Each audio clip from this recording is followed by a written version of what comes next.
Left-hand side, these are Greek stones. This was a hospital building. We were on the top of it. We were on the fourth floor of it. Layer by layer, 4 layers. The biggest, largest hospital found in the city. And some utensils, medical tools were found here. I will show them in the covered museum after the lunch. All the utensils, gold, money, coins, they are taken to the museum for security. We only see the stones here. We see the little things in the museum later on, precious things.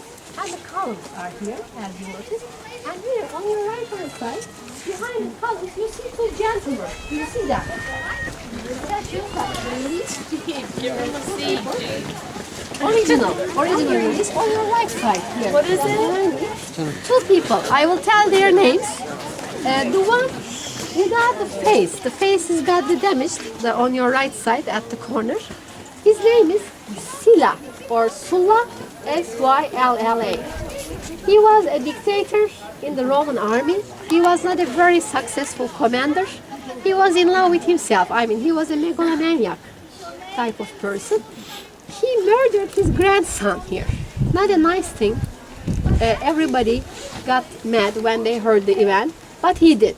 This was because of jealousy, because his grandson, the one on the left, Memmius, he was a beloved mayor. He was a beloved governor of the city. And he was only 19 years old when he became the official governor. At this young age, he was very successful. And the granddad, having the same blood, got jealous and after having too much Roman wine, murdered his grandson. It's a tragedy. That's why the public, as a first time, paid the money at the official level, built the monument.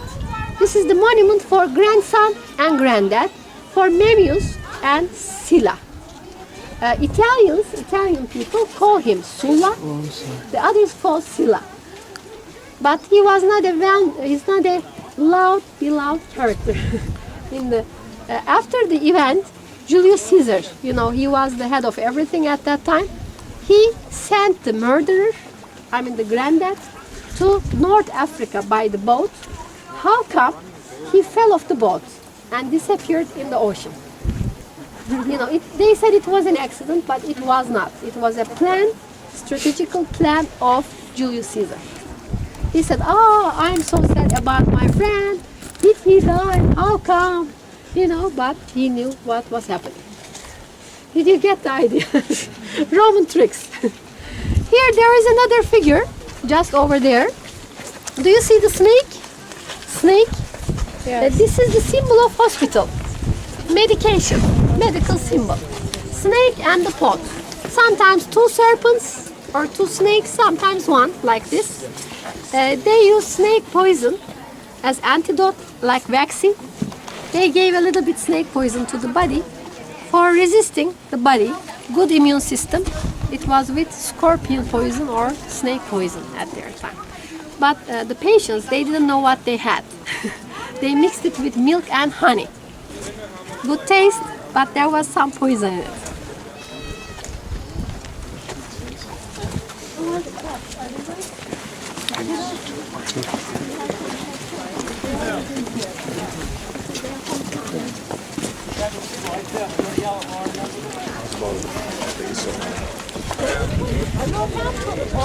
Domitian or Domitianus. This Domitian, he was a dwarf emperor. You know what dwarf is? Yes. He was dwarf. He had a problem with the thyroid, and he didn't get there. Also, his neck was very short. Survive, but wood doesn't. Wood is organic, like our skin.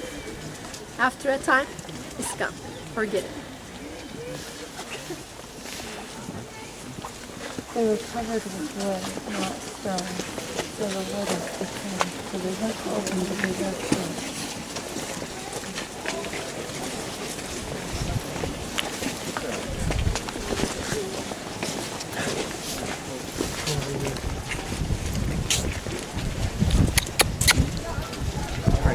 You see the gate here over me, and inside here they were keeping all the money, all the good things, goods, and gold. Gold, money, and treasury was here. At the temple, of course, they came for worship. This was a beginning. This was the entry, and then a big step or some steps, and then inside treasury, donations. And if the temple is close to a high society neighborhood, of course, donations are more. I mean, higher numbers of money and gold and everything. This temple, during the excavations, 2 countries were excavated. It was rough, but we don't know who got what. It was long time ago, at 1895. They started from this temple first for the excavations, and there was a golden statue of Hadrian inside, gold plated, but nobody knows where it is now. Maybe in somebody's collection, who knows? In somebody's private collection, maybe at another museum, but if it could be at another museum, we could be hearing about that this time. It must be in a private collection. A big statue of Hadrian. This is called Hadrian's Temple, Temple of Hadrian. Smallest temple in the city, but the best preserved. Look at the decorations. Look at the friezes here, at the corners. Just behind you, at your level, there is a meander Greek key. You see it? We call it meander, and the Greeks call it Greek key. It's the same thing. It tells about Meander River, the river Meander, and fertility as a symbol. And for example, there, if you look carefully, there is a musical instrument, and there is a lyre. There is an ark there, and just underneath the musical instrument, there is a wheat, a bunch of wheat. Again, fertility and music and culture. And these are about the gods, about the Greeks and Romans gods, because they believe in the same gods. Greeks dedicated the temples to the gods, but Romans dedicated some of their temples to their emperors, like this one. I mean, they were godlike emperors. Hadrian is one of them. It's the same Hadrian who made the Hadrian's Wall in England, between England and Scotland. Or if you have been to Italy, out of Rome, there is a nice summer house of Hadrian, summer villa. Hadrian was all over, in Egypt, in today's Turkey, in today's Italy, today's Greece, everywhere. He was a very, how can I say, popular emperor. His wife was Egyptian, so he had good relations with Egypt always. And it was a good idea having an Egyptian wife at that time. After Hadrian tried it, all the high society aristocrat men, they tried to marry somebody from Egypt. They tried to have an official Egyptian wife because those wives brought good money to the family. Dowry. They married with their dowry and made the family richer, wealthier. Where you at, honey?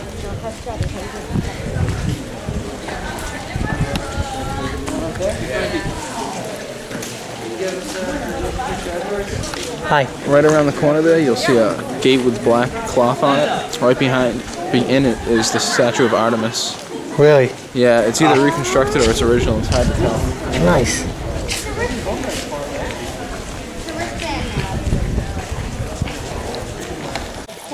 Shop maybe. I wish we could see the one in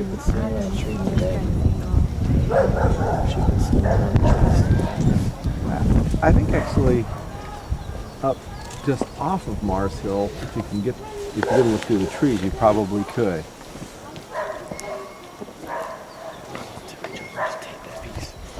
But it's in this region, or at least in this angle, is where Aquila and Priscilla and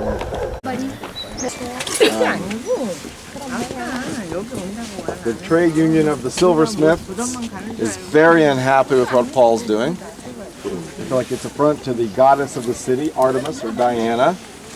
You saw in Athens how they took care of Athena. Well, just as much or even more so here in Ephesus, they took care of Artemis or Diana. In fact, her temple was one of the wonders of the Roman world. It was fabulous. Hasn't survived. We'll try to draw by. They've propped up one pillar from it today, but it's gone. But anyway, Paul and his message had irked the powers that be, and something of a riot broke out here in this theater. And Paul used the occasion to explain why he was doing what they were doing. So, a great chance we're going to have Brother Gilling read to us this passage, and you can just kind of sit here, gather it in, and then we'll talk a little bit, and then give you some free time to go check out the cheap seats or whatever you want to do here. Mr. Gilman, you got it ready for us? Yeah. Paul came here. If you'll turn to the first part of chapter 19, Apollos was at Corinth. Paul passed through the upper coast and came to Ephesus. And when he was here for about 3 years. And it was such a trade center that the Bible says that all of Asia heard the gospel. That's pretty cool. So, And the road there. And we ended cool up picture. there where the little town shape. And the other citadel on top of the hills, they are the original city walls from Alexander the Great's time. They are original Greek walls. And the theater was overlooking the harbor. And here there is something interesting. Now this is the Temple of Artemis. When you turn behind, you overlook. Temple of Artemis, original location. And the temple was close to the sea, but when in the archaic time, I mean, near the prehistoric, very old, there was a very basic temple there before Artemis. Temple, the sea in the archaic time, temple and the sea in the Greek time, Hellenistic time, temple and the sea in the Roman time. As you see, the sea is going up. Day by day, year by year, inch by inch, and those inches became kilometers or miles. Now, when you measure from this temple to the today's beach, where we have the hotels, it's about 6 kilometers, 5-6 kilometers, inch by inch, went off. Now the beach is there with the blue. And there is a river. Do you see the river there? Ending up at the beach, at the ocean. And this river has the name Meander. This is the Meander River. Ending up at the water. This river brought the soil and silted up the harbor. Is that clear? Now I'll show you where we are. This is where we are. This is the church. So the church is here. Ephesus is there. We are not too far. And Müze, it is the museum in Turkish. After here, we will go to the museum. It's only 4 or 5 minutes drive. I want to show you the grave of John. After showing the grave, I'll give you a free time like 10 minutes. So if you want to take pictures, if you want to come back here, because the view is nice, panorama, you can come back, take your picture. And this is the way going back, where we entered. So we're going to go to another gate. It's the same gate where we started. They open part here. They open this part. And people go inside, 75 feet down, and they see the original frescoes at the original level. I mean, regular groups, they only see this level. There is another level underneath. Where he died, yeah. Where he died is not our level. This level, our level, is from Byzantines, but John was before the Byzantines. He was at 1st century. So 1st century level is down here, about after the steps, and this is the 6th century level. So century by century, the levels are changing. We have another level now, and here, as you see, there are seas. As we read in the historical books, there was a holy water here. And the holy water was underground water, hot, like 35-36 degrees Celsius. It was coming out in a place here, and they made the people sitting, and it had a healing power because there was a roof. They were inhaling the steam, and it was good for some illnesses, especially for asthma, pneumonia, tuberculosis, TB. They didn't know about TB, but they knew about the disease. And any problem with the breathing or lungs, the people came here free of charge. They could inhale the steam. Church was open to everybody in the Byzantine time. In John's time, the situation was different because John and Mary, they didn't want to say, we are Christians, we are here. There was persecution. They could be murdered. They could be beheaded or crucified. That's why they were keeping everything as a secret. Only if they trusted the people they invited. So in John's time, the population was not big here. But in the Byzantine time, according to John's memory, heritage, do you know Justinian, the Byzantine emperor Justinian, and his wife Theodora, they offered this church. In the Byzantine time, it was a beautiful church, but by looking at the broken columns or walls, it's not possible to say it was so nice, so beautiful, because this church had fires, invasions. Now we protect it, but before us, even the crusaders themselves, before the Turks, they damaged the church. They revoked the church. Not the first ones, not the second ones, but the third and fourth ones, they revoked this church. So lots of fires, lots of earthquakes, and you see the result, no roof, no domes are left. But we are in the church right now. You know, church is the people. If the people believe in the same God and the same prophet, they make a church. If there are over 10 people, even under a tree, if somebody reads the Holy Book, we are a church. Building, with the building, you cannot be a church. Without the people, you can't be anything. For a church, you need the people. People is the church, church is the people, as I know. So I give you a free time because it was larger. You can go around, but some sections are closed. That's why I didn't take you to that part. The gray was important, the view was important. But as a direction, if you go straight, it is a good view, panorama of the town. If you turn left, and behind the three pillars, if you go down directly to the left, it is the exit. I came here first because it's rain, the rain was coming. I saw the color, the gray. It was covered, and the next museum is covered. So we don't need a shelter. We don't need a shelter here. We don't have. But over there we have a shelter. We don't get wet there. So after you're done here, go back to the bus, and I take you to the museum.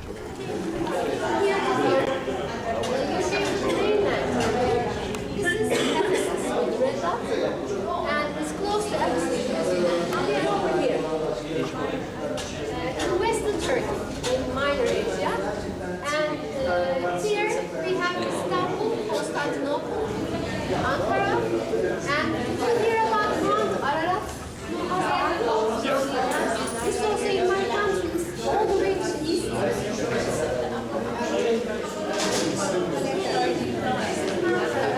So from there till here, and we have some, except Greece and Bulgaria, we have some harder, more difficult neighbors. I want to show them to you. Syria, Iraq, Iran, and Russia. In the east, we have very friendly border neighbors.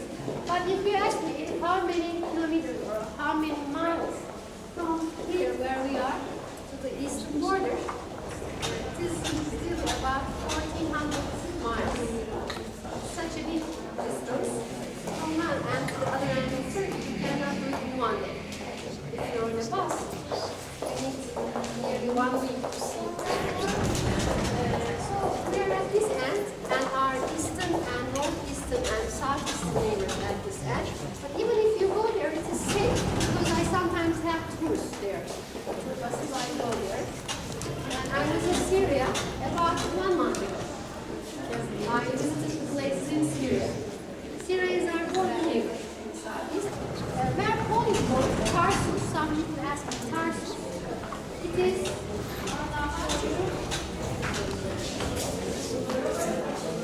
somewhere here, near Adana. We have a border with Syria. So Tarsus is over, not there, here. Adana. We have very close to the Syria border. Black Sea. And if you want to take a picture of the map, it's okay. You can take that. If you want to use the washroom facilities, there is a new section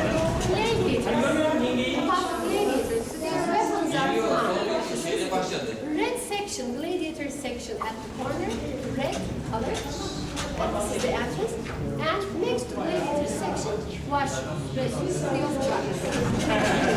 This is the main section. Let's go inside. Oil lamps and everything so you see in the other sections. I will make one request. Between the sections there is elevation. Please mind this step because in America, United States, we don't have that many steps. Between these sections, we have elevation difference.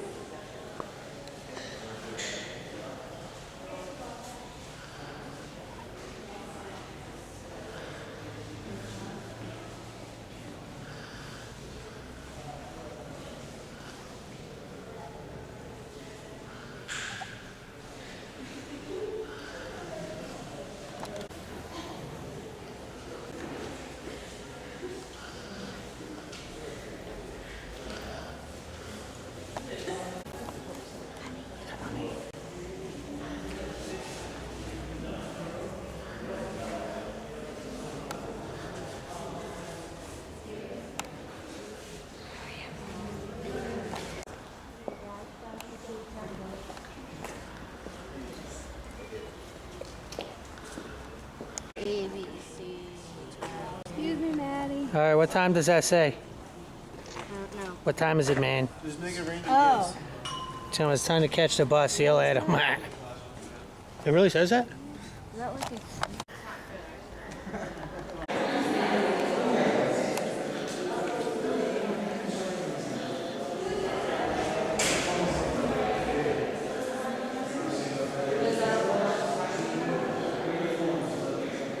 It says